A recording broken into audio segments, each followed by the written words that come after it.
you could be breaking any law at any time, and based on who is in power, they can choose to arbitrarily apply those laws. There are too many laws. The average citizen cannot even keep track of what they are abiding by and what they are breaking. And that's certainly the case with our gun laws in Connecticut.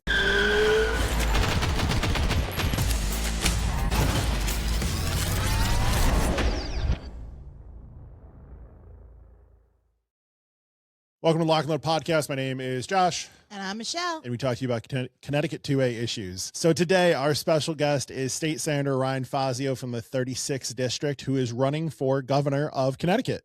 So Ryan, why don't you give us a little bio about yourself, and then we're going to dive on into all these questions. Well, thanks for having me, Josh and Michelle. It's a pleasure to be with you all. My name is Ryan Fazio. I was born and raised in Connecticut. I spent most of my career in the private sector, working in energy and agriculture and shipping. But in 2020, I started looking at the state that is my home and became extraordinarily disillusioned with the state of our state leadership. Basically, they've raised the cost of living.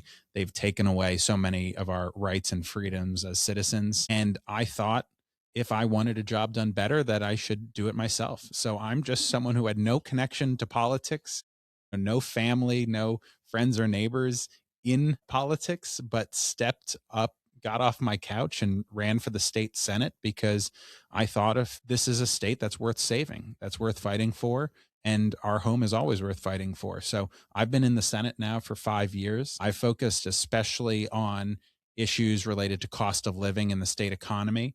Energy issues, I've probably been the most vocal advocate in Connecticut for eliminating the public benefits charge and cutting electric rates. I've been a major advocate for cutting taxes and protecting our budget guardrails and keeping government size limited. And now I'm running for governor because I think if we are going to change the state of the state, that we need a change in leadership at the top. That's awesome. That is absolutely awesome. That's a huge change.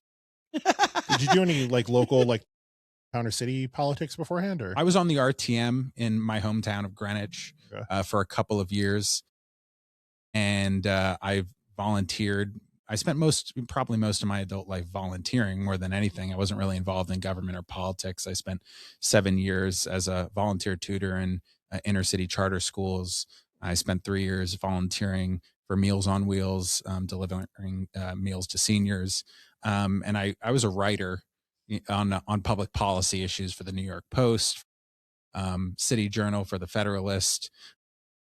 And, those were really my involvement in the community, not so much in politics or campaigns until I ran for office myself. So you didn't help volunteer or anything for campaigns in your area, or did you? The first campaign I ever volunteered on was in 2018 for Joe Markley's lieutenant governor campaign. Oh. It's funny, there's for instance, Pam Salamone is someone from not too far from here who's on my campaign, and she was my point of contact when I was just handing out Joe's literature at the polls and primary election day.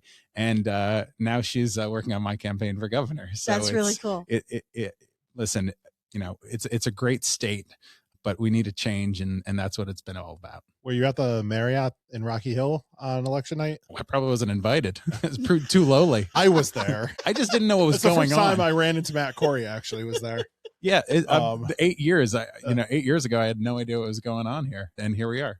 That's awesome. That's what it takes, though. That's what.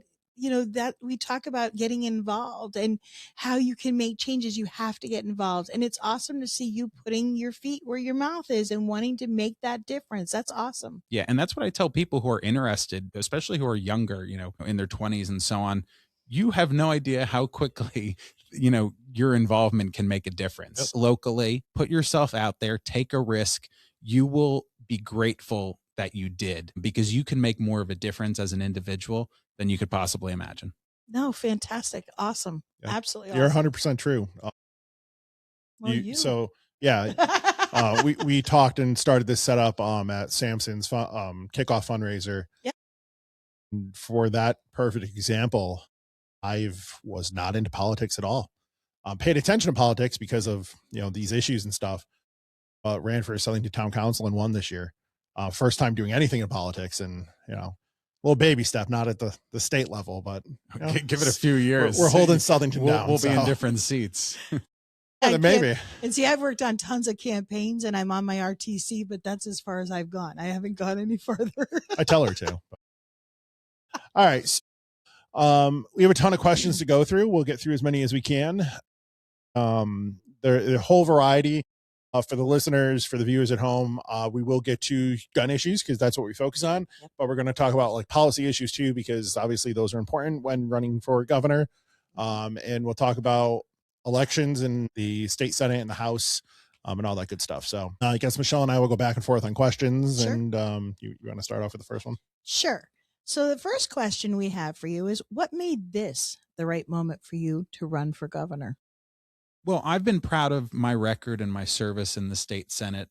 I'm in my third term, and I've been one of the most vocal advocates in the state for change, for reducing cost of living, electric bills, and taxes, for protecting our individual rights and freedoms as citizens and the public safety. And I've been able to win repeatedly in a Democrat-leaning district, in spite of all the odds, in spite of more money being thrown against me than any state Senate candidate in state history.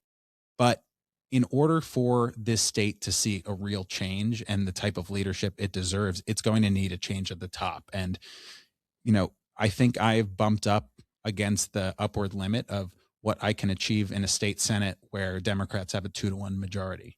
I'm proud of what I've been able to pass, incrementally improving regulations to make them less costly and protecting local control of decision making. But as long as we have a 2-to-1 Democratic majority in the state legislature and a Democratic governor who kowtows to the left constantly, we're not going to get the type of leadership that we need in the states. It's the same exact reason I ran for the state Senate in the first place, that I believe this is a great state with a horrible state government, but that with a positive change in leadership at the top, that our state can flourish like never before. And so that's why I'm running for governor, because I think that our state deserves a better class of leadership.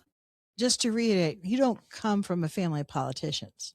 No one. You deciding that you needed to make a change. Yeah, you know, it's funny. My great-grandfather, who is, I think, the son of Czech immigrants, he ran for city council in Yonkers, and I have his paraphernalia from the 60s, and obviously got crushed. He was a Republican in Yonkers. But no, there's no Fazio family involvement in politics ever at all. This is, really just, my interest and initiative and love of state and love of country and, desire to be involved and make a difference. And here we are. That's great. That's great. What's something that voters normally don't hear on the campaign trail that you want to share? I've always really just been so deeply interested in policy and government and how good policy and government can make people's lives better, freer. And I've always had just a deeply held love of our country and felt so lucky to be an American, to be part of this great inheritance that we have as Americans of a free country where our rights are protected in our founding documents and where we have the privilege of living in the wealthiest and most powerful nation on earth. And my desire to be involved in state politics is because I think that protecting that inheritance as Americans is an important responsibility that we have today. And in Connecticut, I think we've been failed by our leadership for decades now. And there's no way to make the change that we need and deserve as Americans and as Connecticut residents unless you yourself step up and make some sort of contribution one way or the other. So going back actually to the previous question, you said that your grandfather was an immigrant? Great-grandfather? My great-grandfathers were immigrants, yes. Okay. Where'd they come from? Italy. I'm a quarter Czech and a quarter Irish too. Okay. So, both of my paternal great-grandfathers were immigrants from southern Italy. Fazio is Sicilian. Yep. And there's not a lot of Sicilians in Connecticut. It's interesting kind of learning about, from different obviously countries where from individual towns, they went to individual towns here in the United States, but the Sicilians really went to New York. Yes. And so my family is mostly a New York family, Queens, Yonkers. And Carmelo Fazio 100 years ago came over to Queens and with a couple dollars in his pocket and was basically a day laborer. And my grandfather was a construction worker. And, my parents moved up from Philly and Yonkers, where they're from, to Connecticut and, raised a family, and I'm very fortunate to be from the family that I'm from, because they're good, hardworking people, faithful people, and I'm very lucky to be their son and grandson. That's awesome. That is awesome. Okay. How has living and working in Connecticut shaped your political views? It's a good question.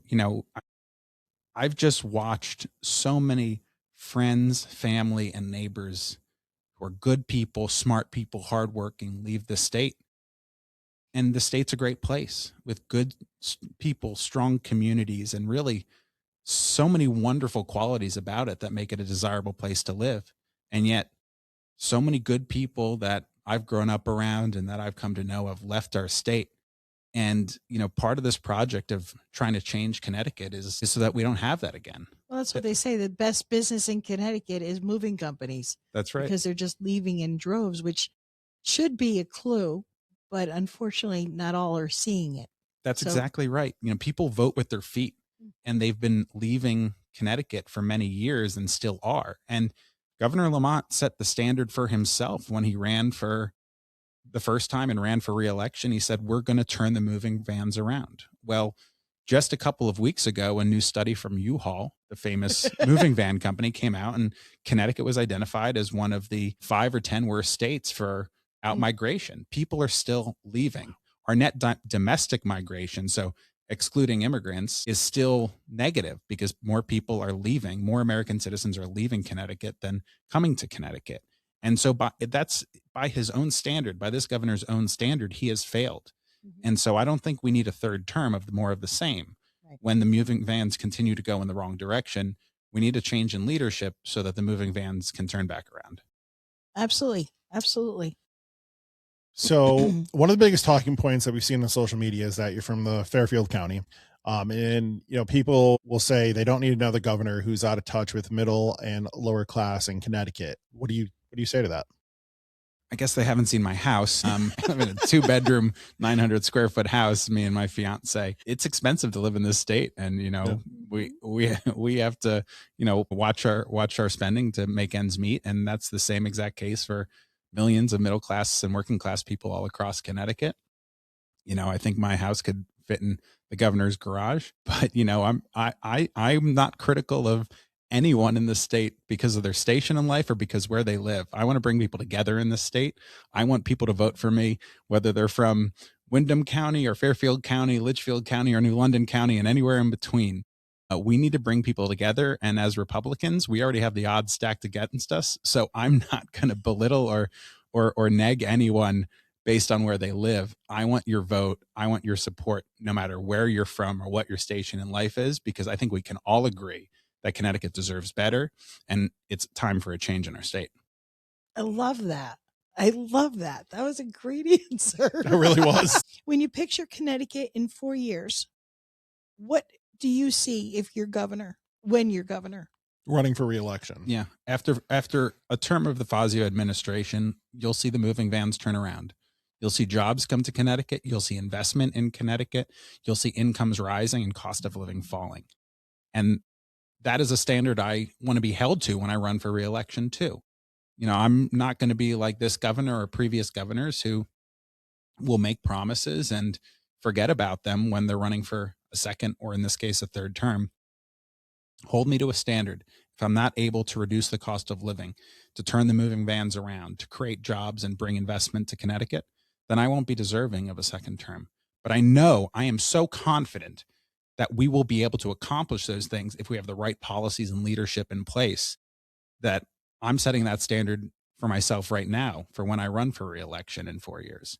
We will turn the moving vans around. We will reduce your electric bills and your taxes. We will create jobs and opportunity for all in this state and secure people's individual rights, protect the rights of our towns to make decisions for themselves, and create a Connecticut where people look to the future with optimism rather than pessimism, as they have for many years.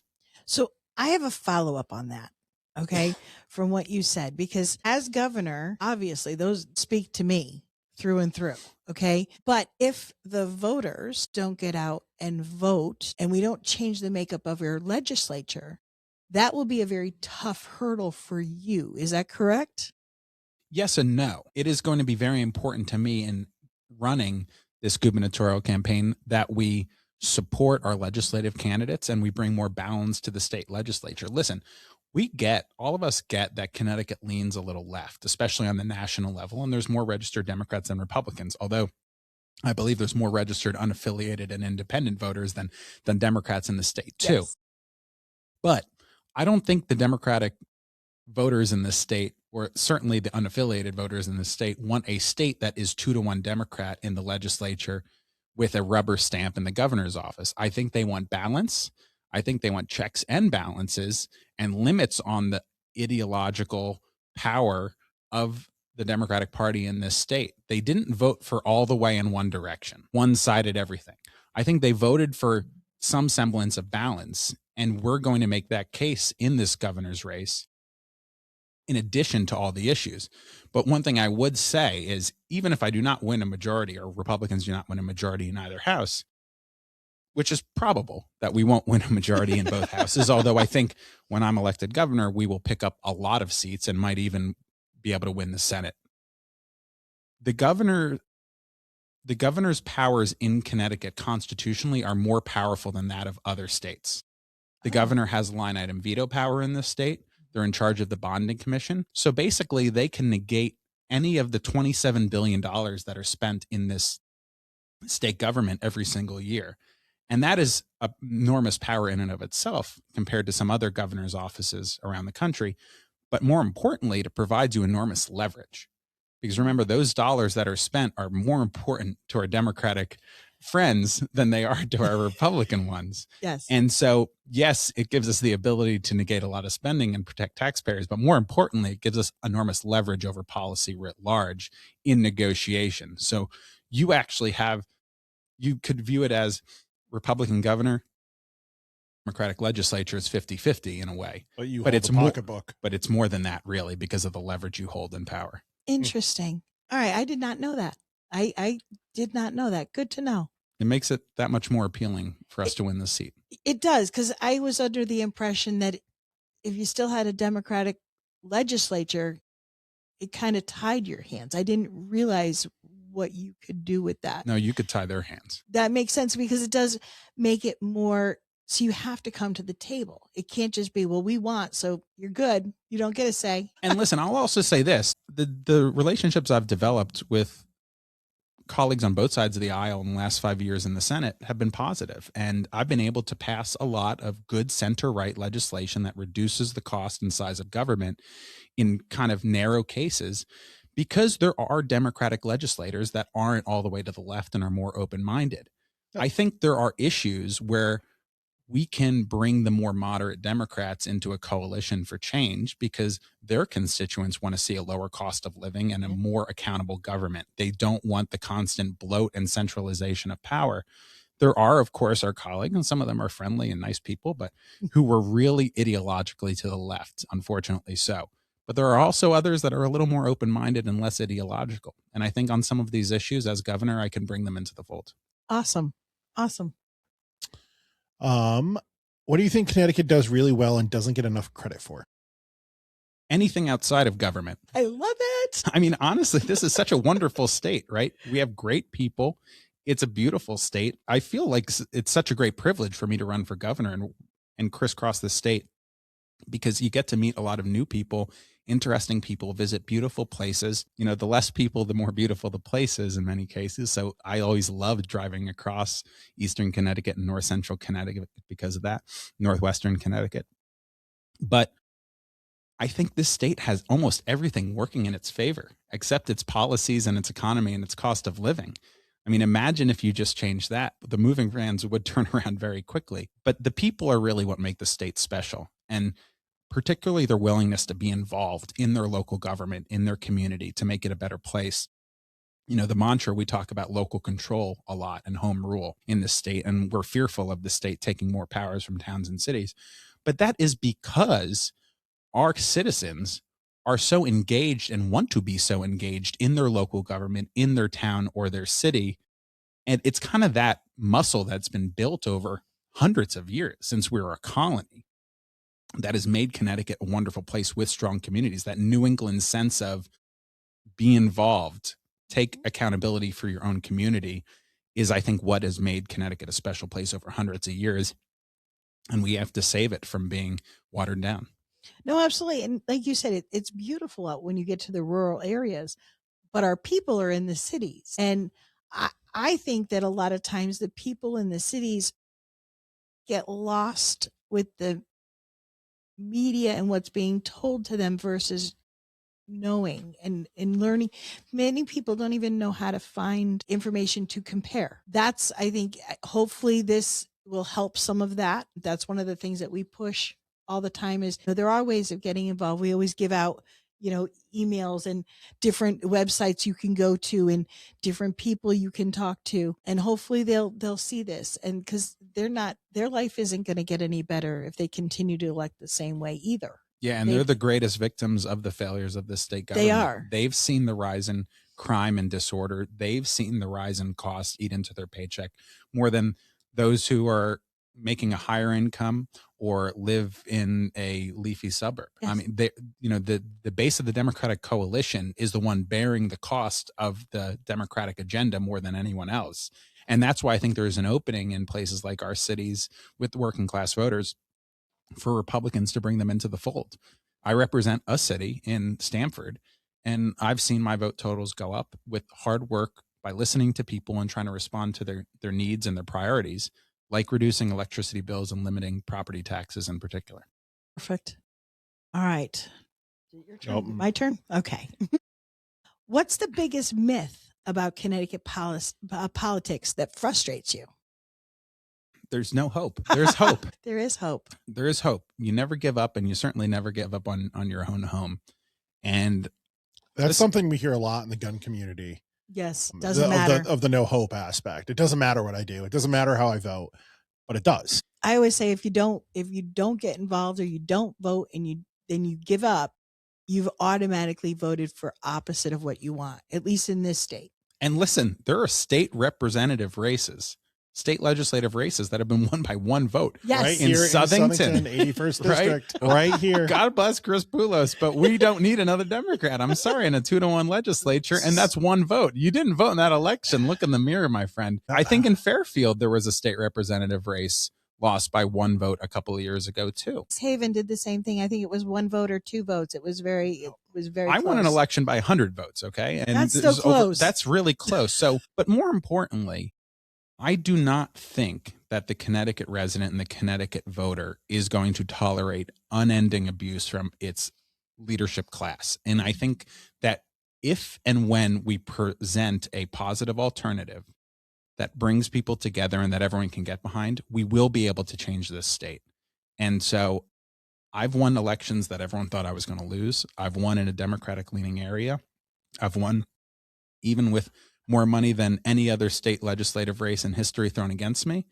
So I know that the odds can be defeated, and we shouldn't give up hope, because how much effort and passion we put into this will make a difference in whether or not we can defeat those odds. Absolutely. Hope makes a big difference with a lot of things. It's attitude. If you think you can do it and you work hard to do it, you can do amazing things. So I'm 100%. That's awesome. What's the biggest problem in the state that people are not talking about? That's a really good question. It's a difficult one. It's different. Yeah, pick one. If I'm talking about it, that means people are talking about it. So what am I not talking about? I think, actually, I'll say this. I think maybe Republicans aren't talking enough about healthcare and healthcare policy and healthcare costs. There is so much regulation and red tape and bureaucracy imposed by this state government on the healthcare sector. Under this governor, we've seen health insurance premiums rise by like 10% per year every single year. It almost seems like these are fake headlines, and they come every single year.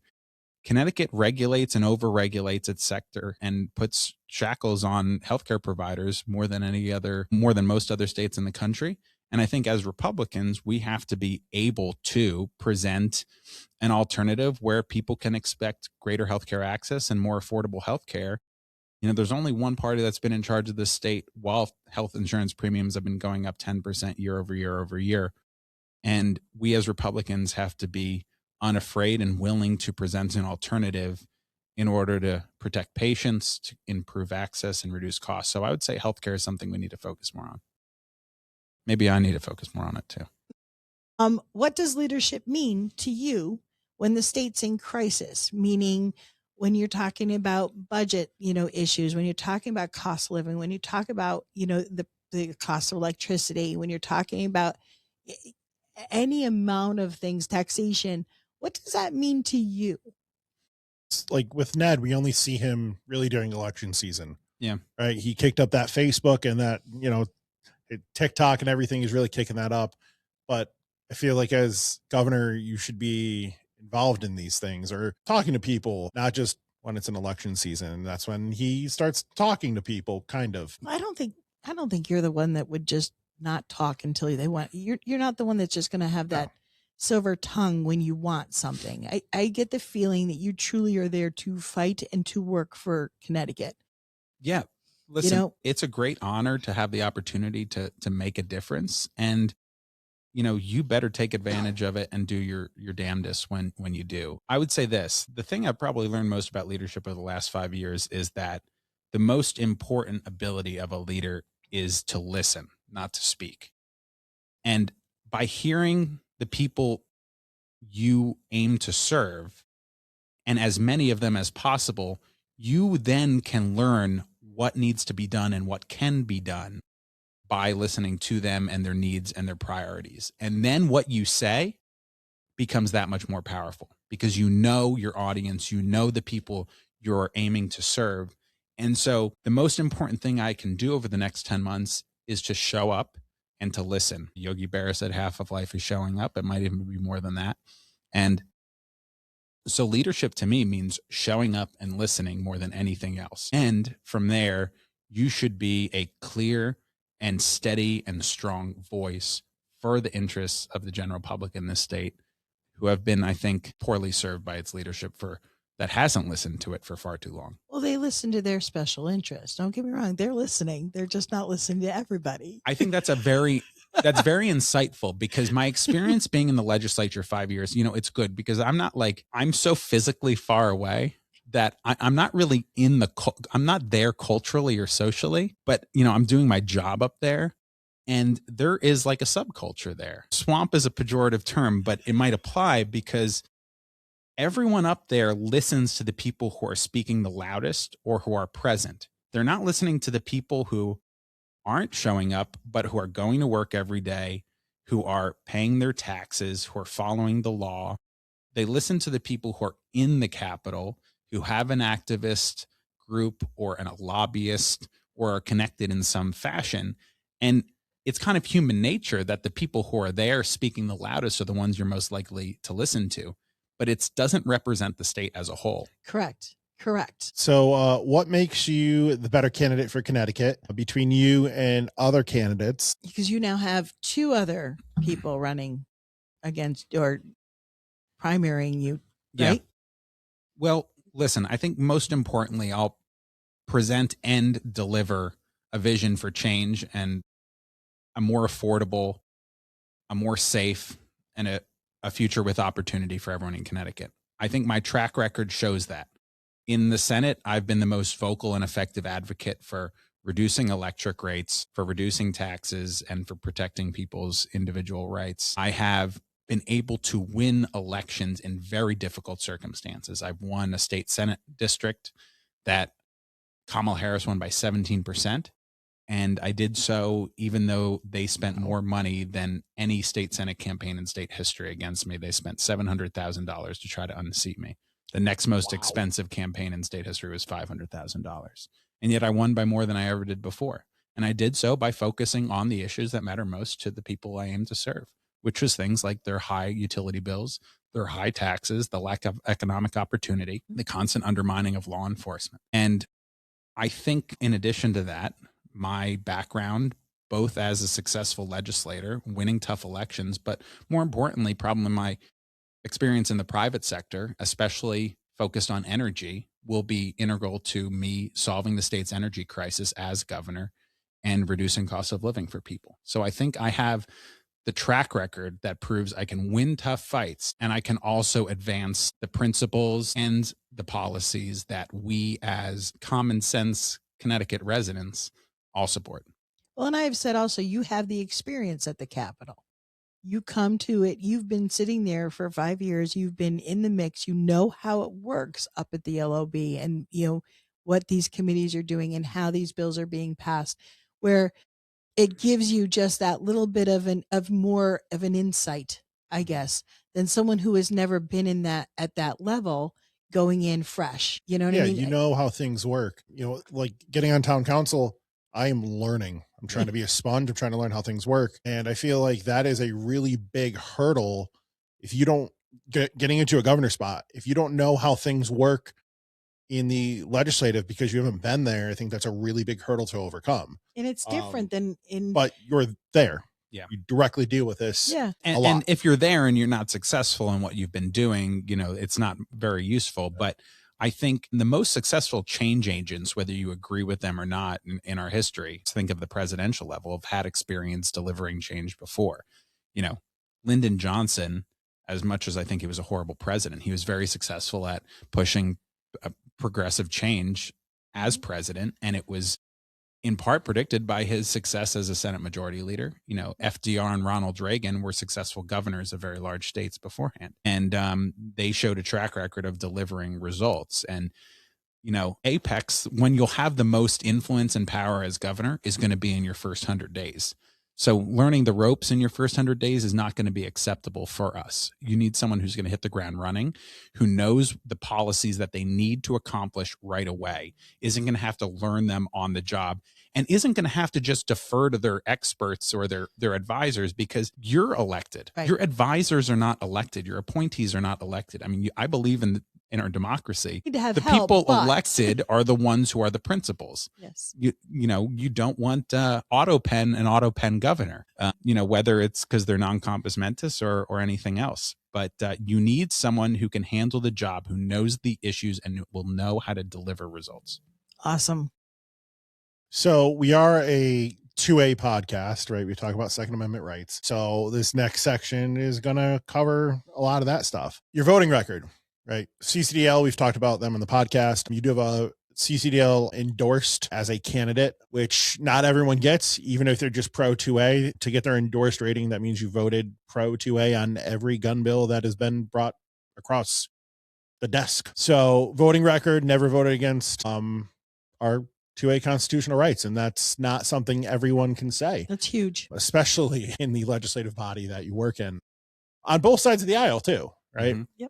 Yep. So how do you personally interpret the Second Amendment, and how should that apply to Connecticut with some of the strictest gun laws in the country?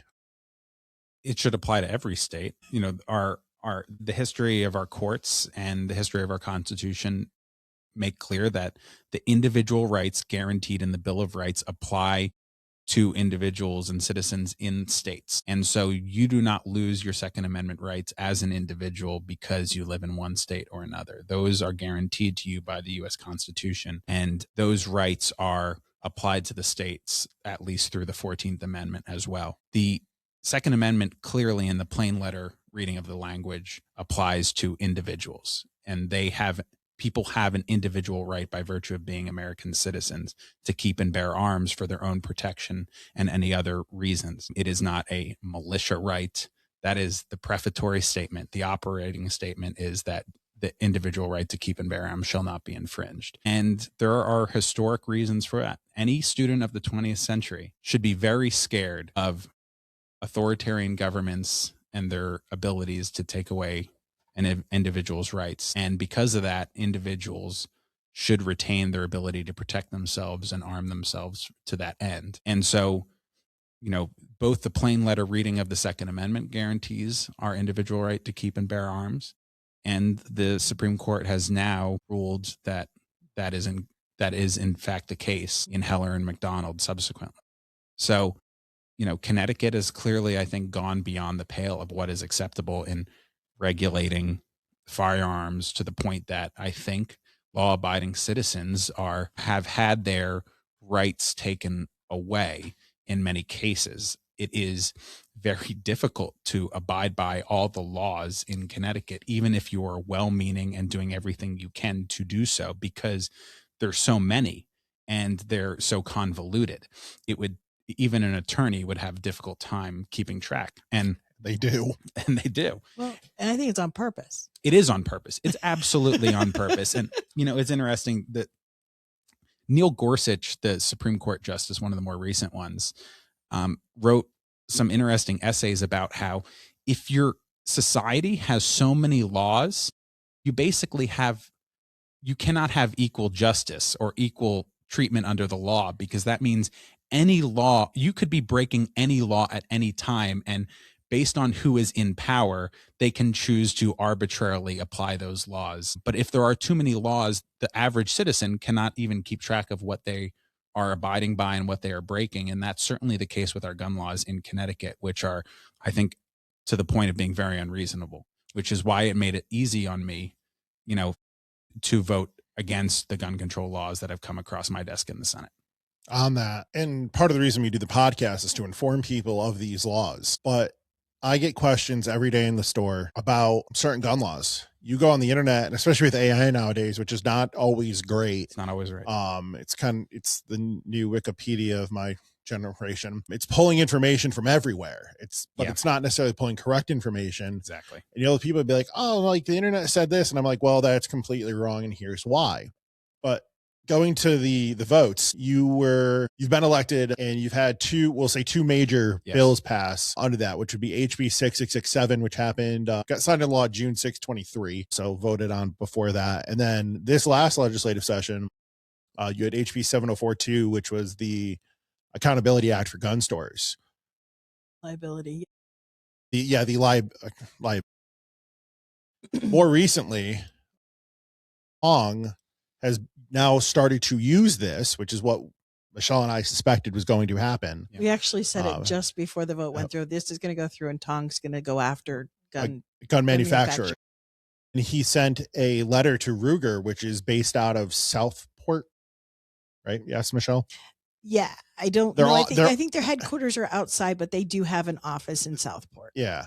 I don't think do not believe they manufacture in Connecticut anymore. No. But sent a letter there telling them to stop producing the RXM, which is a Glock Gen 3 clone. Now, I'm not expecting you to know all of that. I know that we're in the industry, but this bill that was passed last year is already starting to have effect with at least one big gun company that is based out of Connecticut. Well, they also went after Glock, and we had also talked about when that bill went through, everybody, was like, oh, it's not anti-gun. It's just making sure that there's a liability so that nobody, you'll follow the law. Well, we all follow the law anyway. And if we don't, then you should enforce the law with us, but don't add more laws and don't add a way to cripple us with lawsuits. And I remember sitting on a podcast and I said, so what's going to happen when Glock, and I used Glock I didn't even mean to, okay? It was just, that's the one that comes out. But what happens when Glock gets sued and then decides, well, we're not going to send any Glocks to Connecticut anymore because we don't want to deal with this. That now does it become anti-gun to all these people that said it wasn't anti-gun? Because that's an infringement. Now we can't get certain manufacturers, because already in Connecticut there are 4 or 5 different manufacturers that will not send their product to plenty of wholesalers. State. And it's not even wholesalers; manufacturers won't. Like not Palmetto State. Palmetto State won't. Yeah, this Palmetto State will not send any of their products here. It's not allowed. So you look at those kinds of things. And again, you voted against them. Thank goodness. Thank you. I'm not expecting you nor any of the senators or reps to know everything. Right. You should expect them to know something. Something is always great. Well, during the Judiciary Committee, when we did testimony, I own a holster company. Okay. We do accessories. So in that original bill, accessories were part of it. Like a flashlight. So my husband and I went up and said, hey, this makes no sense. Like if somebody wears my holster and does something and harms someone, now I'm liable because they bought a holster for me. It wasn't even a gun. Yeah. And for the rest, it was funny. For the rest of testimony, they kept using holster. And everybody kept using holster. And they actually asked the lawyer, what's his name? Koskoff. Asked him, is a holster a firearm accessory? They had to ask. And he Blumenthal goes, Jr. well, yes. And it was like, you don't realize what your words do. Yeah. They don't know what they're actually asking for, but it's okay because they don't like guns. That's long and the short of it. And listen, there's been a lot of gun control policies passed in the state in the last couple of decades, but there's an argument, the most recent one, applying open-ended civil liabilities on anyone involved in the industry might be the worst because it's so open-ended. Yeah, it'll cripple me. It'll put me out. Yeah. And sometimes you can just ask, when something's happening in the legislature and the state government, you can ask yourself, why is it happening? One of the questions you should ask yourself is, will trial lawyers benefit from this? And Yes. so we're sitting in Judiciary Committee, right? We're testified against this bill. First time I testified on anything. You did great. And I've written testimony before, but like this directly affected me. Yeah. It affected my business, affected my family, and went down there and had, my little pre-typed thing. So, and I'm sitting there later and Koskoff comes on, right? The guy who obliterated Remington, and him and Fishbein go back and forth for 40 minutes, 30 minutes. For a long time. Yeah. Which is a very interesting debate just to watch on the outside. And if Koskoff is for something and you're a gun owner, you should be on the other side of that. Because, and it is, right? It's exactly what ended up happening with Ruger so far. We'll find out what happens, right? Nothing has really changed. Well, Ruger basically told them not happening. Yeah. They just came out with their full-size model. Yeah. So. But they also said, when you look at these things, and we were talking about, keeping like cost of living here and keeping people here, by passing that law specifically, well, Chase, I stopped doing certain services because of it, which means now I've lost a revenue stream. Yep. Okay. Without that revenue stream, now I start looking at what other states do I want to go to that won't do that. So now you've lost me as a taxpayer and my business. But that's the stuff that needs to be thought about, is how do you keep people here versus chasing them away? And like you had said, that's what needs to be addressed. We used to be the gun manufacturer, possibly of the United States here. We were. Okay. We had so many firearm companies here. And like I drove by a Colt the other day. We were coming back. 84 was messed up. Took the back roads home. And that looks depressing now. Yeah. Like this company that has been around 1800s, I believe. Well, they had to sell the CZ, and now CZ has taken a lot of their stuff out of state. And I mean, Mossberg is still made here. Ruger's gone. There's so many companies that were here and now are gone. And you have very few that are hanging on. And that's a across the nation kind of thing, right? Smith & Wesson left Massachusetts. They went to Tennessee. Yeah, but you look at the states they're leaving versus the states they're going to. And those states are making out hand over fist. We're losing. If you don't care about the issue, it's the Second Amendment, right? At least you should care about having good jobs and good taxpayers here for the benefit of our state economy. And they're so ideological, that the Democratic leadership of this state, that they're willing to destroy opportunity, destroy economic activity for the sake of their ideological agenda to punish law-abiding citizens exercising their Second Amendment rights. And so it's terrible all the way down. The really cool thing about the gun industry in Connecticut, not in the manufacturing aspect, but on the retail aspect, is they're mom and pop shops, right? That's what we call them. You have Cabela's / Bash Pro, and that's it for like commercial entities, right? All of, all the stores that every other store, every other gun store, every other federal firearms license that sells guns is a small store, right? Maybe not in square footage. There are definitely some bigger physical stores out there, but they are owned by somebody, not a corporation. And that's an important factor. I have 5 employees, and that I pay, that I have built a business and can now afford to pay on top of paying myself. And you extrapolate that out to all the other stores, right?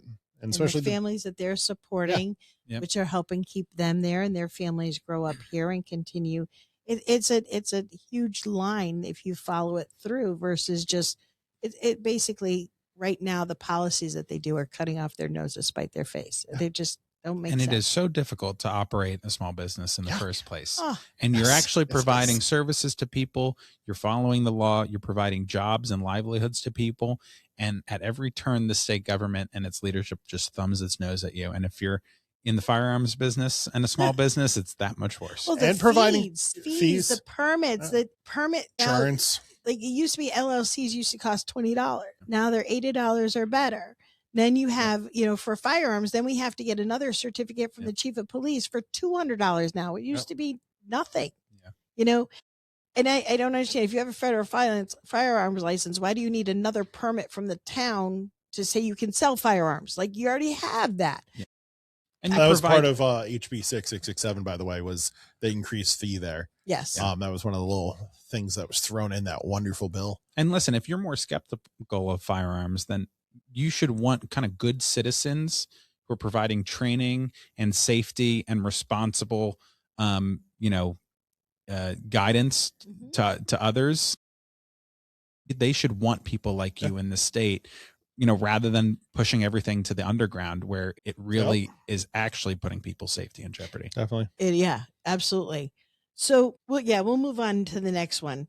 And you already said that, you think Connecticut's gone too far in their gun laws on certain ones. But are there any gun laws that you think are good that you would keep in place? Yeah, good question. I think that all the evidence suggests that background checks are a very effective way of protecting the public safety and keeping guns out of the hands of people who shouldn't have them, who are criminals. Mm-hmm. And one of the pieces of legislation I introduce, for instance, every year is to do an audit of the effectiveness of our background check system, because there are cases, and very tragic cases, where there are false, and obviously there could be cases where they're false positives, and you're denying people their rights as well. But I think an effective background check system is one of the best policies for keeping people safe, protecting law-abiding citizens, and preventing criminals from putting other people in danger. So that's, I think, one of the better examples of a good policy. Do you think with Connecticut, because we run two, we have a Connecticut background and then we have NICS. A lot of states are just running a NICS system, period. Do you think it's a little redundant in Connecticut, or do you think it is helpful? Do you know? You may not know. Well, that's one of the reasons why I wanted to pass this audit, and I haven't been able to get the law passed, because I'd like to find out if there is a difference in the systems, if one has more false positives or false negatives, or how many there are at all. I've seen some evidence that say that, the NICS system doesn't have many mistakes in it, but we do know it has had some mistakes, and some tragic mistakes. So one of the reasons I want to pass the law is to try to understand that better. All right. I understand that. That's good. I don't think you're going to find anyone that disagrees with background checks for that exact aspect, right? There are people that definitely should not have firearms, right? They have felons, right? Violent felons specifically, definitely probably shouldn't have a firearm. So I agree I think most people agree with you on the background check issue. I don't think anyone that is not like the registration aspect, because that's technically illegal, but we don't call it a registration. Yeah. So that bothers me just as database person. I'd like to see, Senator Sampson puts in a proposal every year to create more uniformity and predictability in the permitting system in Connecticut, which is it seems so arbitrary and can arbitrarily be used to deprive law-abiding people of their rights. And more frequently than not seems to be doing so to law-abiding people in cities who might actually need the protection more than others who don't live in as dangerous neighborhoods. So that's an area where if you have, we talked about the most recent law, which it's very broad authority to government. It should be very defined what your authority is, because if there's too broad authority, too much discretion to people in government, they can capriciously deny people of their rights over and over again. Well, it happens. I have a few customers that are named Jose Rodriguez. There are actually 5 in my system that have been here within the last year, which is obviously a pretty common Hispanic name. And it hits every time. It's not them, but it's not them. And this guy they get what's called a 48-hour delay, where then a detective at the state has to go and run the background check with the information to make sure it's not this person and it's this person. And it's super frustrating. And he's a regular. He knows this happens. And honestly can't buy a gun on a weekend, because he either has to wait until they're there, which is normally a Monday through Friday kind of thing. And it's kind of messed up, right? He never did anything wrong to my knowledge, and they infringe on his right a lot. The problem is I don't know. I know a lot about what SLFU does up there, and I know a lot about how the systems work. And on that aspect, is it a state thing or a Fed thing, or both? It's both, because they hit on Fed levels too. So the reason the detective then has to look in it just for a brief is because they can dig into, like, you have civilians doing the background checks. Okay. When this kind of a thing hits, the detective can dig deeper into things that they don't want the civilians having access to, which I get. But the detectives are there on limited basis. So, and, depending on the day, they could have a gazillion of them come through that they have to check, or it could be 2. You never know. It just depends on who's buying at that time. So as far as the background checks and the quote unquote TDs that they get, the temporary denials, I don't know that there's a way to really fix that aspect, because the systems are the systems and the names are the names. Better systems. I think personally, I'd like to see more funding for that department. They put a lot of work on that department, and they never have a fiscal line item for any of the laws that they pass. Here, do more on that. Money. HB 6667 banned CT others. And then we had to go and register them as quote unquote assault weapons. And so that was done by May of 2024. They'd be submitted by. We are now sitting in February of 2026. Joshua has received 0 of them. And about 90% of the people that have submitted it have received 0. They said it's going to take another 2 to 3 years because it's only done on overtime. Because there was no funding for it. So they push a law through and don't even give the department the proper amount of money. It's a tale as old as time in state capital. People are very interested in passing policies and not necessarily enforcing or following through on them. Well, and it's one of those things where you have a deadline, but we don't. Yep. And that, and I get it. The basic standing on it is, as long as you supplied your assault weapon cert, consider it good unless you hear otherwise. Or if you don't hear anything and they say, we're done with them all, then you need to look at it. So they're not saying you're not good, they're saying thank you for putting it in. It's going to take us a long time to get to you. I don't necessarily think that's right. I understand it, again, because I know the department. And I know people up there that are working on them and trying to get them done. But overtime up there is wonky, like it is with any other state agency. Sometimes overtime's unlimited, and then all of a sudden, no overtime. You can't have any overtime. So if there's no overtime, they can't do this work, which is tough, because the average Joe citizen who has followed the law, done everything we wanted to do, can't get our paperwork back saying, okay, you're legal. 2 or 3 people a week come in and ask me that question. Absolutely. All right. So supporters of strict gun laws say they are about public safety and protecting public. How do you respond to voters who see gun restrictions as necessary for public safety? Well, I think all the practical evidence across the country, including in Connecticut, have showed that it does not make a significant difference to have so many gun laws that nobody can keep track of them or even enforce them. In fact, they probably make the state less safe because they're a penalty against law-abiding people and in some ways benefit criminals. But if you look state by state, how strict the gun policies are, and just add a couple of other factors or variables into the equation, like how much poverty they have, there's basically no significant influence of how strict the gun laws are on homicides writ large. I mean, there are policies that we all agree are a good idea, like background checks. And then there are policies that are beyond the pale and unreasonable. Having reasonable policies that respect people's rights and enforcing them in a fair but rigorous manner is the best way to keep people safe. Ensuring police have the ability to take illegal guns off the street and prosecute criminals and go where the crime is how we keep ourselves safe. Connecticut has among the strictest gun laws in the country, but over the last 10 to 15 years, it's actually seen its homicides go up by more than the country writ large on a percentage basis. And that's not because that was while our gun laws got stricter. Yeah, it's not a fluke. and are probably among the strictest in the entire country. The correlation, the relationship just doesn't exist. It doesn't make sense. Listen, we've seen in the past 60 or 70 years a couple of very, very dramatic instances of murders and homicides going way up and way down all across the country. And it completely related to the culture around law and order and law enforcement and respect of law enforcement and the policies related to criminal justice and law enforcement. In 2020, we all remember what happened. There was an enormous anti-policing sentiment that permeated the entire country, but especially the state, and policies that followed through on that sentiment. In the 1960s, there was an enormous antagonism to law enforcement, and a sense that we shouldn't punish criminals, but we should rehabilitate them.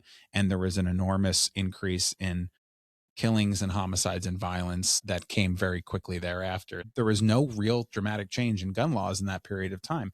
The same time in the 90s and the 2000s, you saw probably an easing of gun laws around the country, and you saw homicides drop enormously. And not because those gun laws probably were eased around the country, but because the rise and fall of homicides and serious crimes around the country had nothing to do with the gun laws, really, one way or the other. Again, we should have good common sense gun laws that respect people's rights and go after criminals.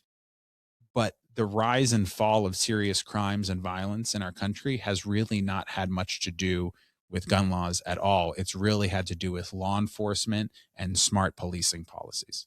Well, and when you make so many laws like we do, on top of laws on top of laws on top of laws, because those laws didn't get followed, so we have to make a new law. Instead of enforcing the laws, they don't enforce the laws here. They make more laws.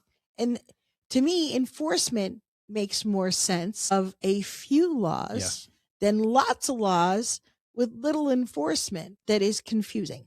That's exactly right. So this kind of jumped into the next question, but on the follow-up of that, what would you change about enforcing the laws?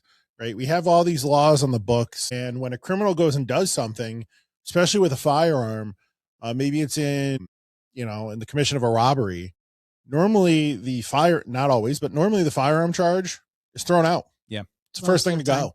Yeah. And it happens a lot. Central Connecticut Arms had a break-in on New Year's Day, a couple of years ago. And it ended up going to a whole federal level because of the amount of guns that were stolen. And I think it was like 31 guns or something at the time. This is old news. And it ended up getting in this federal court, right? Not Connecticut, but they ended up with like 2 charges instead of the 31 that he should have had. Yeah. Well, Connecticut did it with someone I know of, not an acquaintance. It wasn't a friend. And he had guns that he had taken from his girlfriend and his own, but he had scratched off all the serial numbers. He had, when you looked at it, I think he had like something like 20 felony D charges or C charges for this. When he actually went to court, and what he was convicted of was 2. Now I get it. Okay. Plea down, get it done. Correct. And I get it on that, but still, repeat offenders. He got out of jail. Like, if you're going to do that kind of stuff and you're going to say, we're going to do the strictest ones. And it was right after the Sandy Hook. So it was when they were coming in hard, and we're going to enforce these, and we're going to, you people all the time, you people who own guns. Yet you actually have someone who has done something egregious and federally illegal. You said every gun charge is going to be this many years. Yep. And then you plea him down, and he got out of jail. So how do you enforce it? There is such an obvious and natural contradiction from our progressive friends who want to impose so many gun laws, but actually don't believe in enforcement of our criminal code.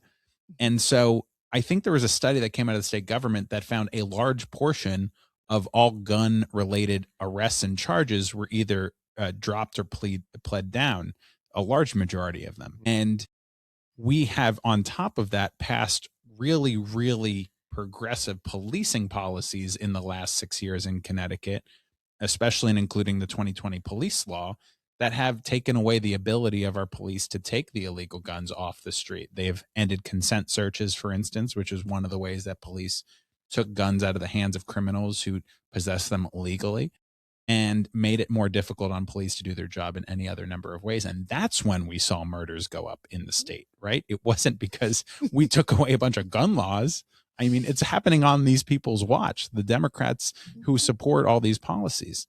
And, so we can repeal some of those policies on the 2020 law. We can ensure that our state's attorneys are prosecuting more of the actual crimes. When people are put away for very serious crimes for a long time, they shouldn't be constantly paroled, as this governor was doing, to people who are convicted of murder without even alerting the victims' families.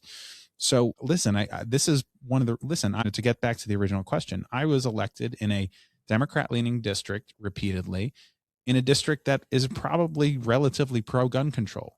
And I voted, against what I thought were unacceptable gun control policies because it was the right thing to do. And I was told by many people when I was doing that I was potentially, putting my Senate seat in jeopardy, but it was the right thing to do. And I swore an oath to uphold the Constitution. And I take that more seriously than the convenience of being reelected. But I think that my constituents also understood when I explained that we need good policing policies that take guns out of the hands of criminals, and that these policies will not keep us safe. They thought me a credible kind of messenger of that truth, that I was still able to build their support. That makes sense. All right. So the next one is, speaking of trust, and you were able to get that across. And this is the last gun question per se. Why should Connecticut gun owners trust you?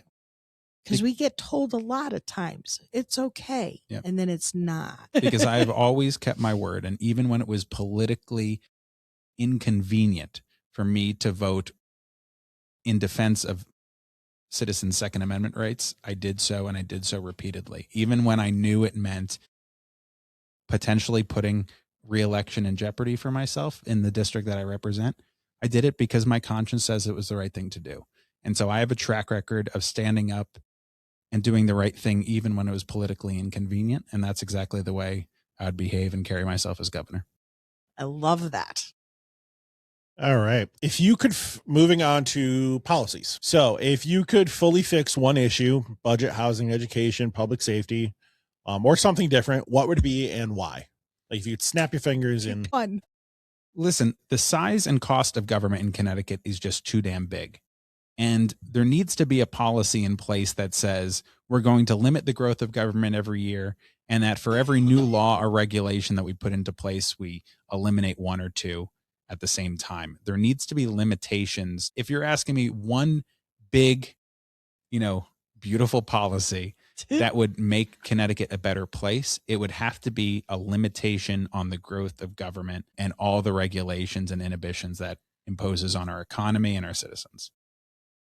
What's a tough but necessary decision you think the next governor will have to make? That's a good question. There's going to be a lot of difficult decisions, but I think most of the difficulties will be kind of bringing people together in order to create the change that we in fact need. I think some of the most difficult laws and policies that will need to be passed will be the state budget and how we can cut taxes for people and limit the size of government and the growth of spending. That's probably where, when you get down to brass tacks, you're going to need someone with a backbone, someone who will negotiate effectively and stand up for our rights and for the rights of taxpayers in a debate with and a negotiation with a most likely Democratic legislature. So those are probably going to be when the mettle of our governor is tested the most. Well, and it's hard. Well, the next question is, how do you plan to govern effectively in a predominantly Democratic state with a Democratic legislature? So kind of that leads right in. And I think I touched upon it a little bit earlier, but the powers of the governorship in Connecticut are constitutionally stronger than in most states because you have a line item veto and because you're in charge of the bonding commission. That essentially means that you can veto or stop any of the $27 billion that are passed in the state government every year. Maybe there's some limits when there are contracts in play, but that gives you enormous ability to protect taxpayers, but more importantly, it gives you enormous leverage over a Democratic legislature who cares about that spending.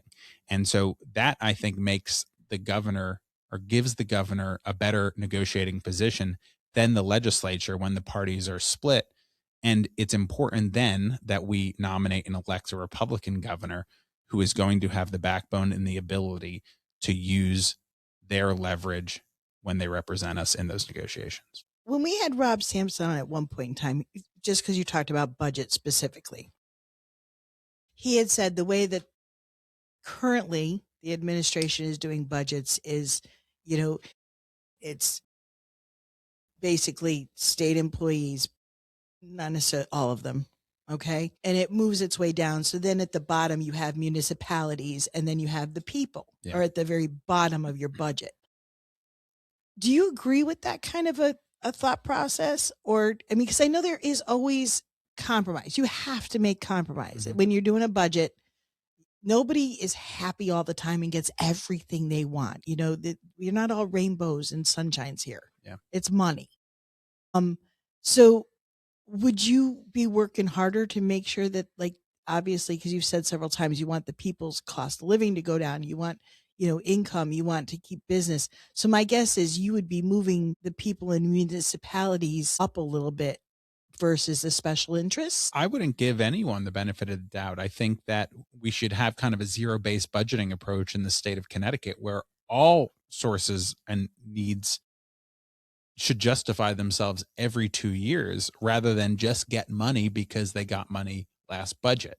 Right. And I think that is how businesses and families have to operate, that all of your spending has to be justified, because our resources are scarce, and the state of Connecticut has milked taxpayers worse than almost any other state in the country over a long period of time.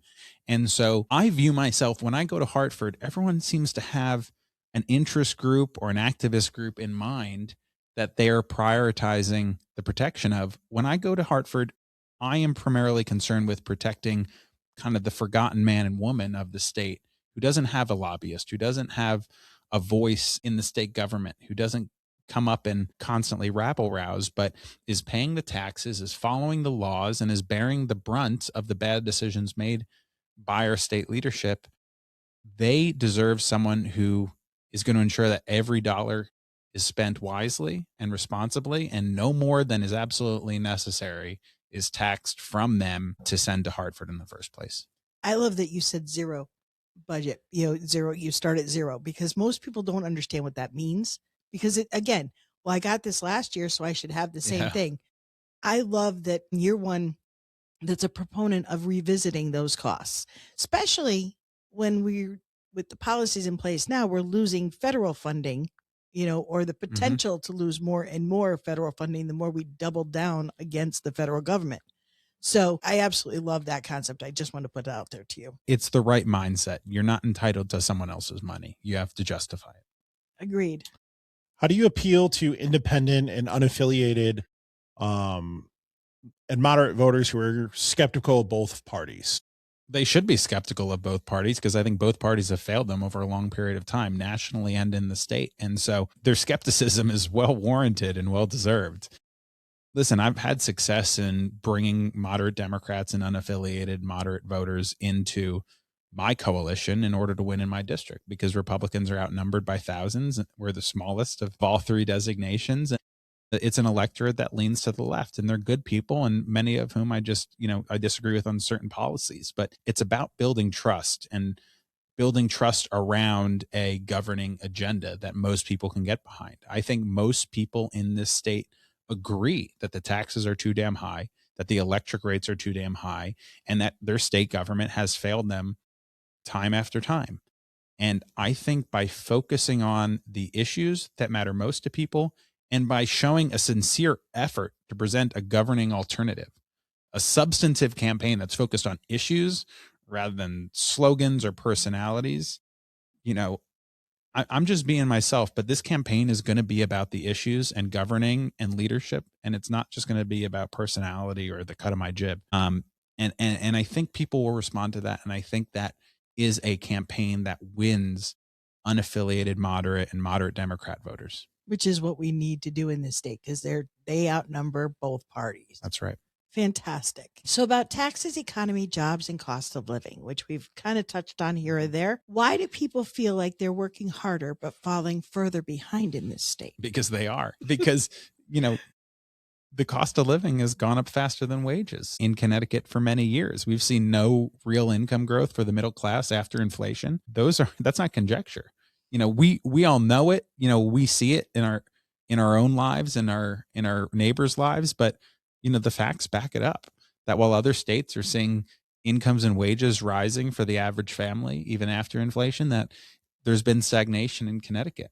Poverty has gone up over the last 30 years in Connecticut. And that's just a shocking fact in a state that was historically very wealthy and in a country where the poverty rate's gone down over 30 years because it tends to go down over time. Poverty was, 8-9% when I was born in the state. And now it's 12-13%.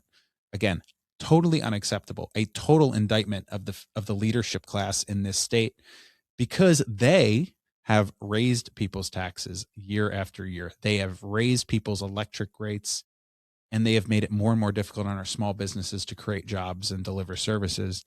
And they've chased people out of the state and jobs and opportunities with them.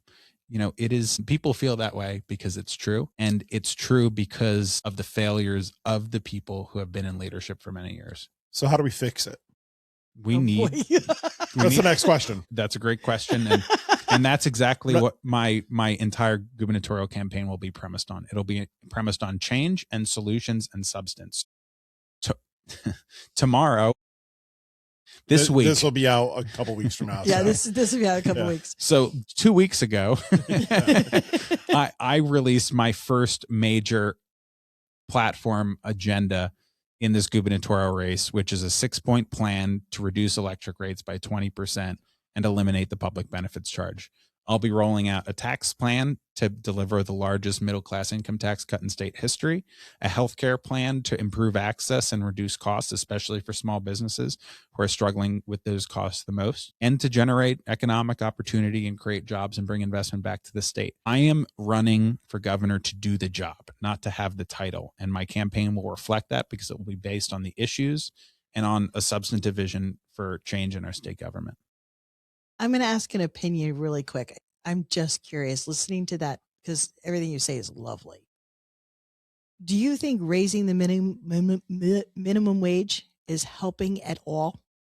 No, all the evidence says that there is going to be a few workers who it helps, but it's going to destroy jobs for many others who are even below them on the economic ladder, so to speak. And it raises costs for small businesses and all businesses that the goods and services they're selling to the general public increase so that the higher wage is basically nullified by the higher cost of living. So all the evidence says it destroys jobs for the people who need it the most, and it raises the cost of living that offsets some of the increase in wages that some benefit from. So on the whole, there's not a lot of evidence to suggest that it's really helping anybody. The way that you improve wages for working class and middle class people is to create more productivity, more demand for labor, make it easier to create jobs, easier to deliver goods and services. And that's what creates a bigger middle class and reduces poverty in the end. So as a small business owner, and I very much like to think I pay my employees well, especially for the industry, knowing what some other stores pay, which is either at or very close to minimum. I don't pay that here, but the cost of doing business is super expensive, right? The electric cost alone is always amazes me. Something with Eversource, whether you might know this, you might not. There's a commercial rate for businesses, and then there's a residential rate. It's the same electricity in the same lines. It's not like I get priority access to the electricity, which is amazing. The amount of money I pay for electric here. Gas, the same thing, because it's through Eversource. It's a commercial rate that comes in. It's the same gas that goes upstairs to the people. We have apartments upstairs here. And the minimum wage aspect, things go up. So we haven't done a podcast on this, but gun prices, the cost of that, they went up January 1st for a handful of big brands, went up anywhere from 3 to 5% in the cost to the dealer and goes up about 10% in the MSRP aspect. So then that affects the consumer aspect. And even here, I went up in my pistol permit classes by it was $5 increase, and I haven't had to do that since COVID.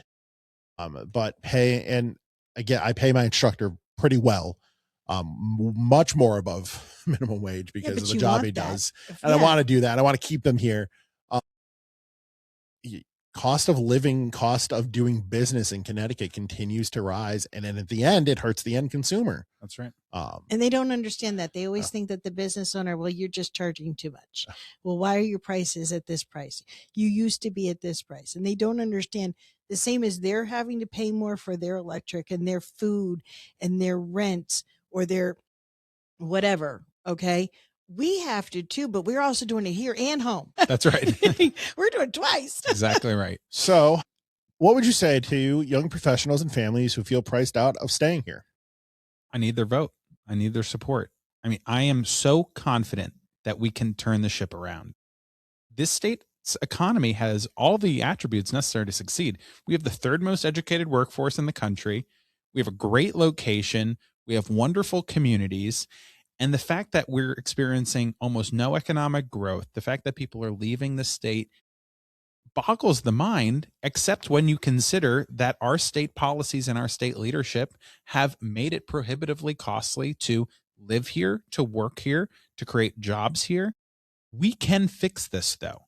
Even with mediocre state policies and state leadership, this state's economy can flourish. But that's why I'm running for governor, because I am a believer in this state. I'm an optimist that with change, the state can flourish like never before. Deliver the largest middle-class income tax cut in state history, cut electric rates by 20%, reduce healthcare costs. All these things can be done with the right leadership, and Connecticut's economy will boom. So those are feasible, because we always hear we can't do any of these cuts because we need the money. Every single promise I make is something I am confident I can deliver. And it's not a stretch. I could say I will eliminate all your taxes. I will reduce your electric rates by 110%. I'll cut your healthcare costs in half. All the numbers that I use, I know my friends, my advisor, you're too wonky, you're too in the weeds, whatever. I'm being myself. And I'm going to win or lose this race being myself. I promise a $1,500 income tax cut for the average family in Connecticut. The average family in Connecticut makes like $100,000, a little over $100,000, because I know how I could pay for that. But that would be the largest middle-class tax cut in state history, and it could be built upon in a second term. I know I can deliver 20% reduction in electric rates because the public benefits charge is about that. It's an unnecessary discretionary set of fees to fund dozens of government programs which aren't needed, and the few that might be positive could be funded through the normal budget process. Plus, if we improve natural gas access, we could actually cut electric rates by a little bit more than that. I'm confident I could cut healthcare costs by 5 to 10% by reforming some of the red tape that hurts our providers and makes it more costly, by delivering more choice in health insurance to consumers, association health plans, and certificate of need law reform. Those could cut healthcare costs by 5 to 10%. All of this accrues to like $3,000 of economic relief in my first term for the average middle-class family in our state. That's a substantial improvement in quality of life and reduction in cost of living, and it will help our economy grow so that my second term, the benefits are even greater. Fantastic. All right. So how do you balance, and part of this goes along with what you said, a lot of it does. How do you balance tax relief with funding core services like education and infrastructure? So if you're going to cut all these things, how do you balance it to make sure we still have roads? That's a great question. That's a great question. And I think all the candidates should be asked questions like these, and any politician, because politicians are prone to promise a lot of things, but not explain how they're going to deliver them. And that's why time after time we're asking ourselves, why does things stink? Well, because we got to hold these people accountable, and they should have to explain themselves. So what we touched upon before, that there should be zero-based budgeting, that every source of government spending should have to justify itself as a need. And there are needs like roads and bridges and schools and public safety. And We need to prioritize those in our state budgeting process. Those need to be delivered. And guess what? They need to be delivered in a more cost-effective way. Connecticut, I saw a study that said Connecticut pays the second most per mile of highway of any state in the country. So if there are rules and regulations, and there are, around public spending of infrastructure dollars that can be improved to make it more cost effective, that's a good idea, even while prioritizing that spending overall. At the same time, there are items like we over budget for state agencies, so they're given more room to spend unnecessarily and they're not held accountable. We spent over $100 million in the last budget that I voted against to give taxpayer benefits to people in this country illegally. That's not acceptable.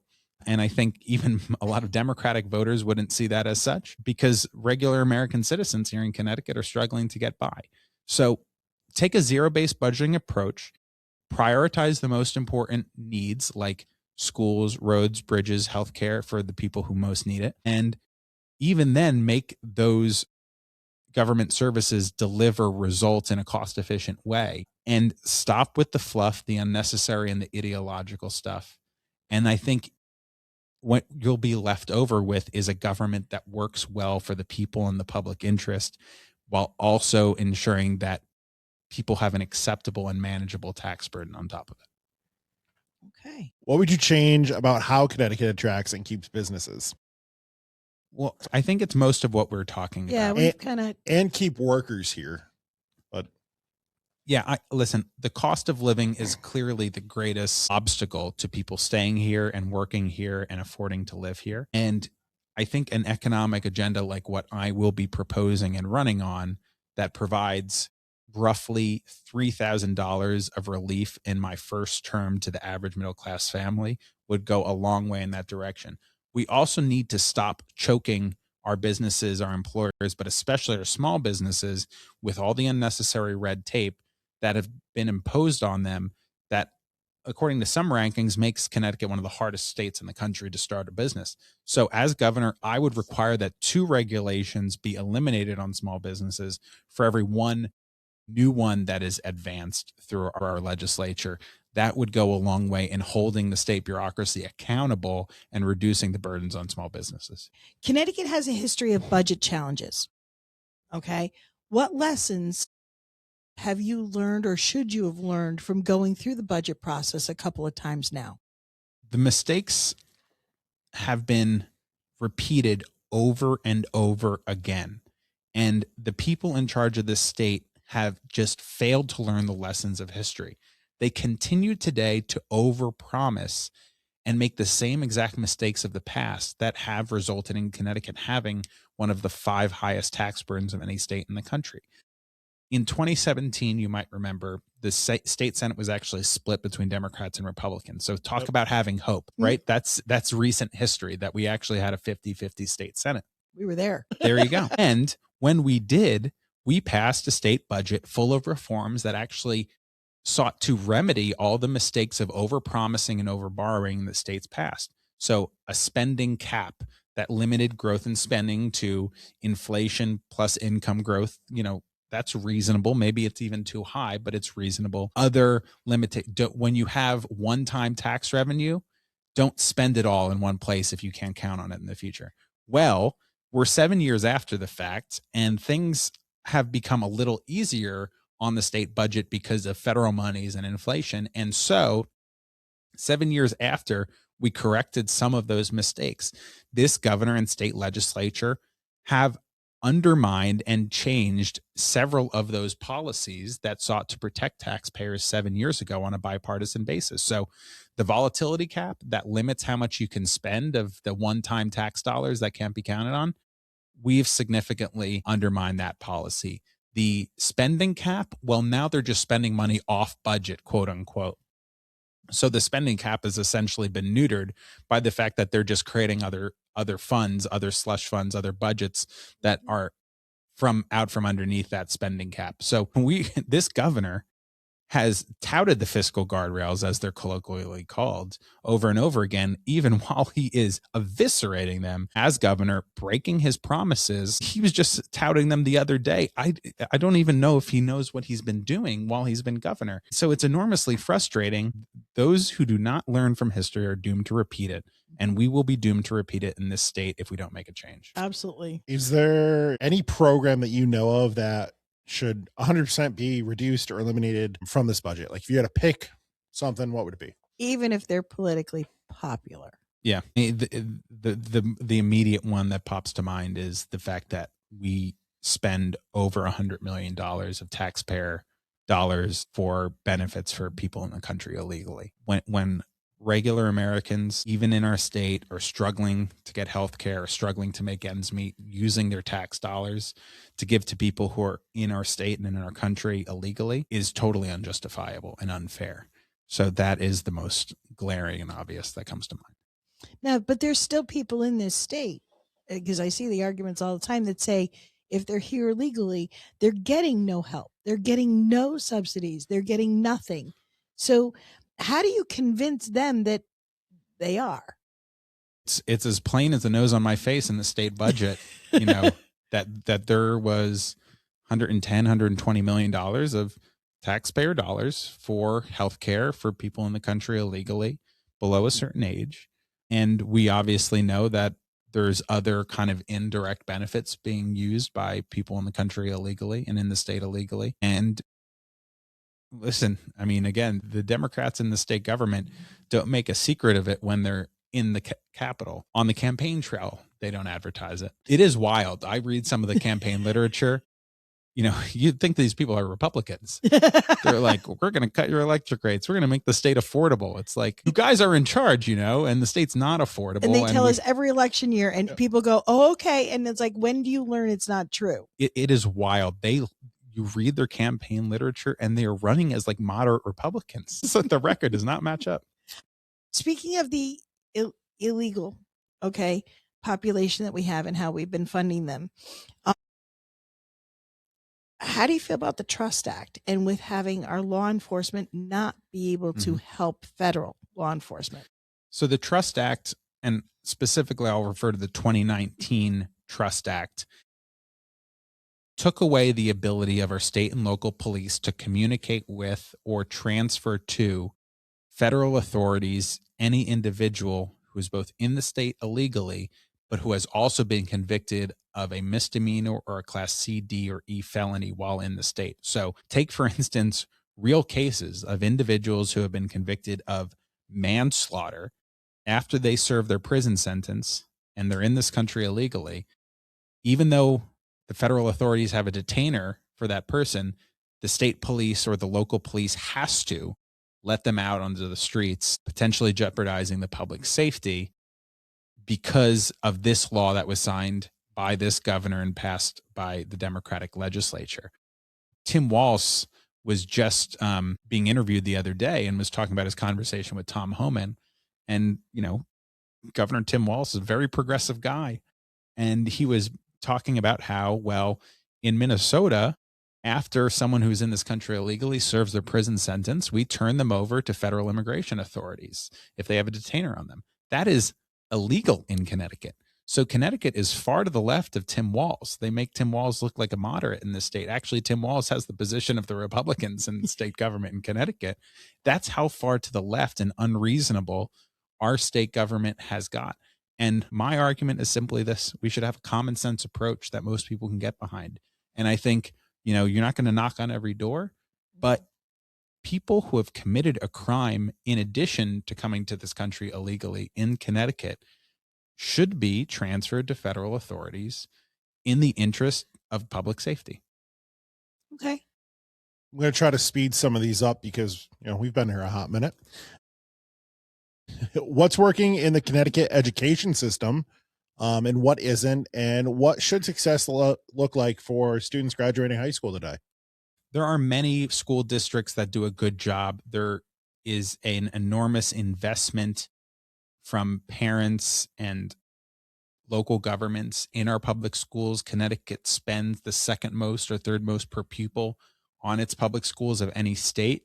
And so generally in many towns, there is a good caliber of public education. I think I went to a great public school myself. I think the standards have fallen in the last 10 or 20 years in our state, and we've actually seen test scores fall over the last 15 years in Connecticut, whereas they've only fallen over the last 5 years nationwide. And so I think we need higher standards in the state because every kid, regardless of their background, should have a great public education. Absolutely. Absolutely. How concerned should Connecticut residents be about crime right now? And then what role would you play in supporting local police departments while addressing accountability?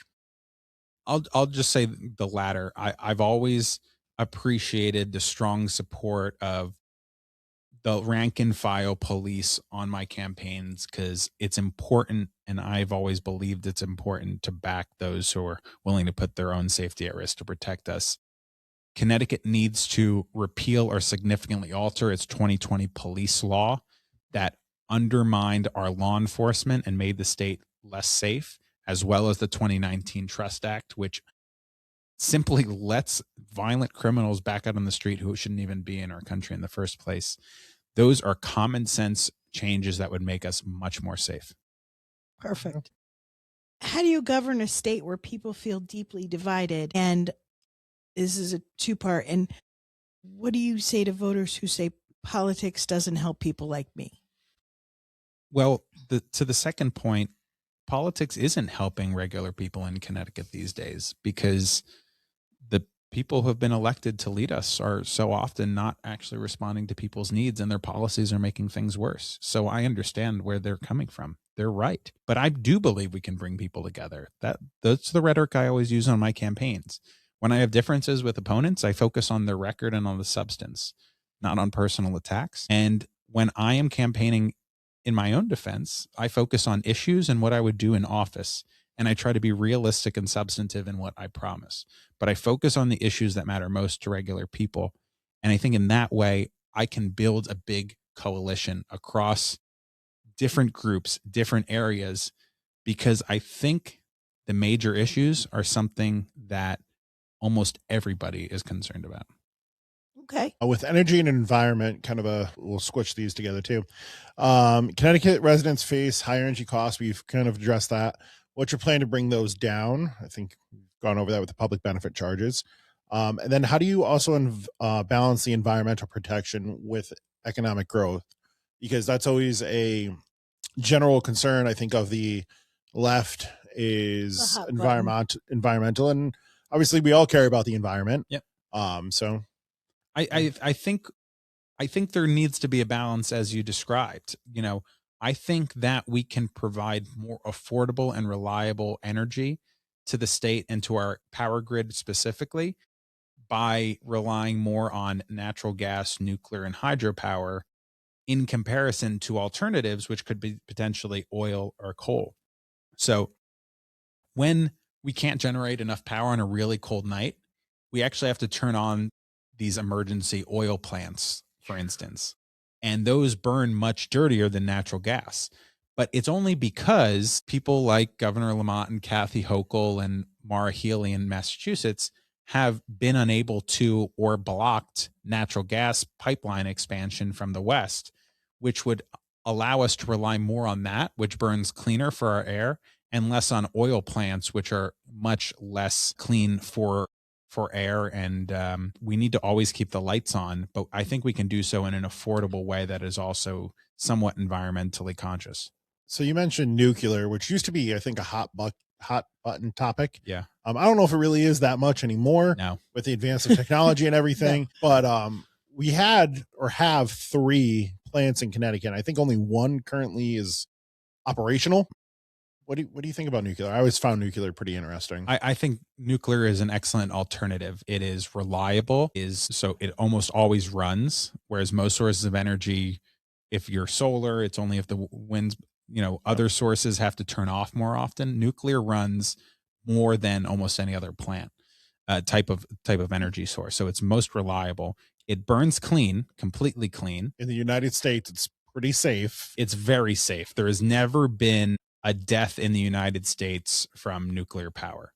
Never. And so per kilowatt, it's actually the safest because people fall off roofs installing solar, for instance. So there's more deaths from solar than there is from nuclear in the history of the United States.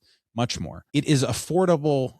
The current plants online are affordable, but expanding capacity, building new plants is not yet affordable. And we need to make it affordable and realistic. And that's something I've worked on in the legislature. I passed a law a couple of years ago that I think will help make it more affordable when it does become more commercially realistic. This is probably one of the issues where, to your point, it's not become as, shall I say, radioactive a topic. He's a jokester. The governor and I probably have exact same outlook on this issue. We're pro-nuclear. We want Millstone to stay, and we hope it actually is able to expand in the future. Okay. All right. And you have said over and over you want your voters to hold you accountable for what you're saying on the campaign trail, which is huge because there's a lot of people out there that just say a lot. How do you want your voters to keep you accountable? They should check, what I say and what I promise, that it is realistic. They should ask me the hard questions. And when I'm running for re-election in 4 or 5 years, they should check that the promises I made were ones that I followed through on or did my damnedest to follow through on. There's some things that will be difficult to get through the legislature, but I am promising what I am confident can be delivered.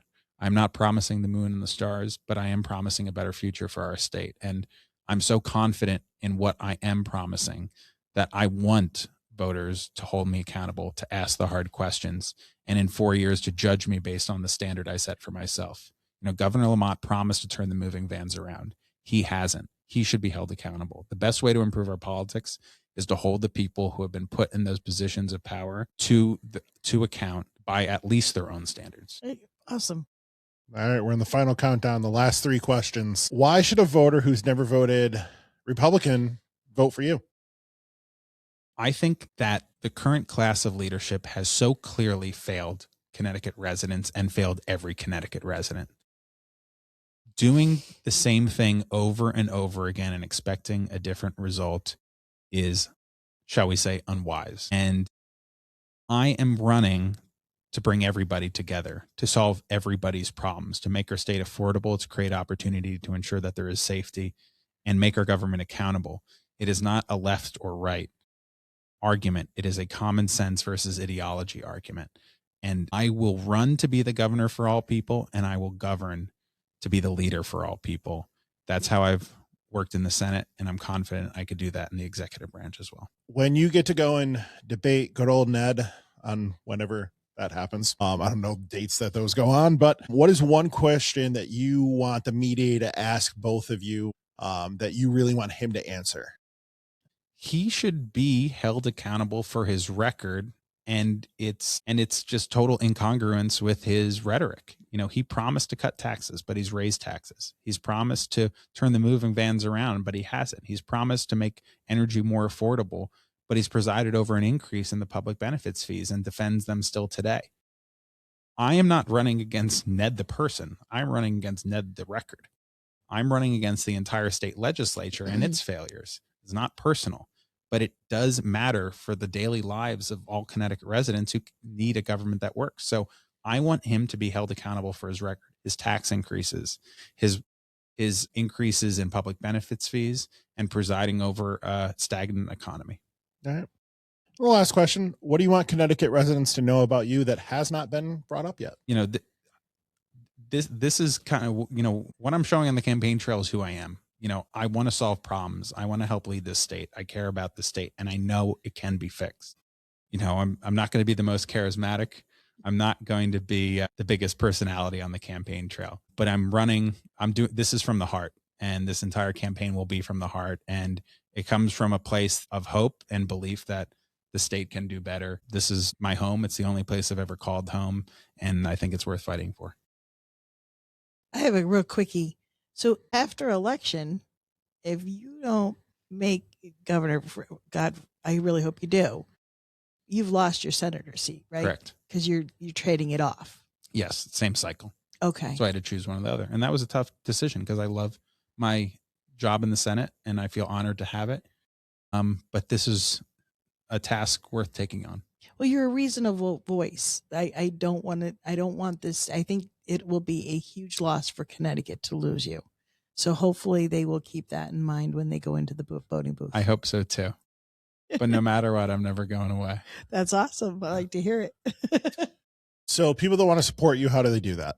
Please visit us at ryanfazio.com. You can sign up, to stay on our alerts or to volunteer. And please follow us and share on social media. On Instagram, we're Ryan Fazio CT. On Facebook, we're Ryan Fazio. On Twitter, we're Ryan Fazio. On TikTok, we're Ryan Fazio CT. I don't do any dances on TikTok, but we're trying to be a little more interesting than we have been. I think you're in Bristol next week at the RTC meet or pizza in Bristol, something He's like probably that. going, I don't know. I honestly was going to say, I don't know. I know what I'm doing like tomorrow. Oh, and then I leave the rest to my much more sophisticated team. You are going to RTC. I am going to Bristol soon. Yep, I wish I knew. By the time this is out, I probably will have been. But you're going to RTC meetings. You're doing events. Yes. All of them. I've seen a lot of them on Facebook.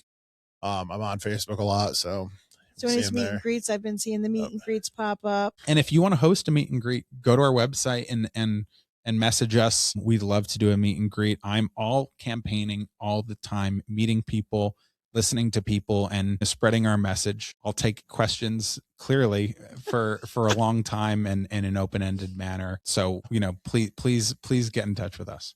All right.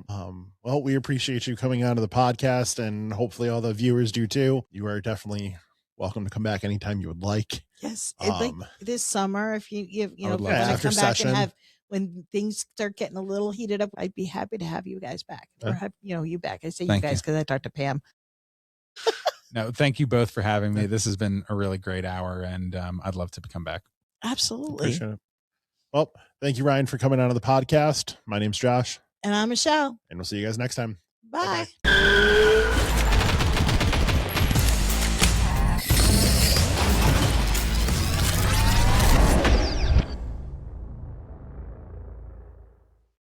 Lock and Load Podcast is sponsored by Lock and Load Firearms, Connecticut's #1 rated gun store and pistol permit class on Google. Come check us out, 1573 Meriden Waterbury Turnpike in Southington. Lock and Load Firearms. Lock and Load Podcast is also sponsored by Patriot Wear Holsters, custom-made Kydex holsters locally made in Waterbury, Connecticut. www.patriotwearholster.com and use code LNL Podcast for 10% off your purchase. Orders available for shipping or pickup at various locations.